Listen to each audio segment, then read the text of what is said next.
Hey, what is up, dudes and dudes? Dudediligence here, and we're gonna sort of give you guys a rundown of what dividend stock is in under 3 minutes. That's hopefully we can do it in 3 minutes.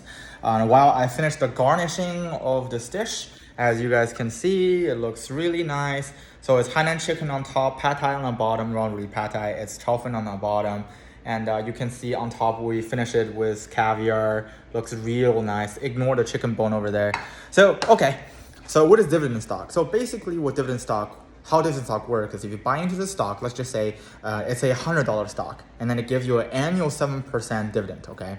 That means every year, as long as you hold the $1,000 stock, you will get 7% of whatever the stock price is. For example, $1,000 stock, 7% dividend will give you $70, okay?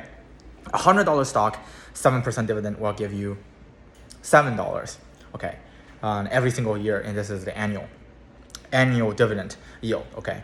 And then the reason why you will buy into a dividend stock is a lot of people online have some misconception about dividend stock. They're saying they're safe. They're saying, it's time for you to build up your passive income as a dividend stock, blah, blah, blah, blah, blah.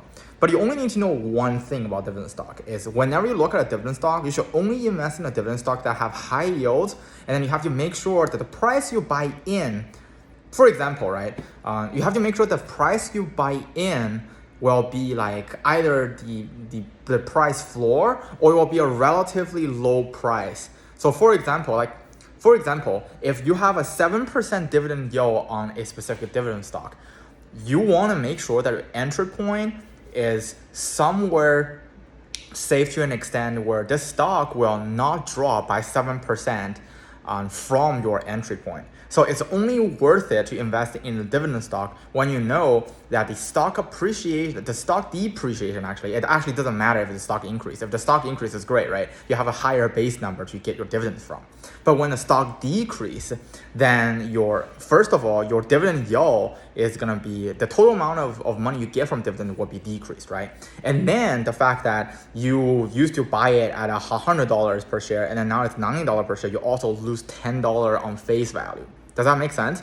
So when you're picking a dividend stock, you have to pick a stock that A, does not fluctuate that much, B, it has very high dividend yields, and then 3, you have to make sure that the downside fluctuation has to be lower than the dividend yield, and it has to be much lower than dividend yield, because 1% change in price does not increase to 1% decrease or increase in dividend yield, which means 1% change in price will have a bigger effect on how much dividend you will receive by the end of the year. Anyways, this is the video. I hope you guys love this kind of short content. Smash the like button and subscribe. If any questions, comment down below. And for those of you who want more information, who want to ask questions, and who want me to answer them timely, and who want the random DDs on certain stocks, and who want to interact with my awesome community, and we do have an awesome community.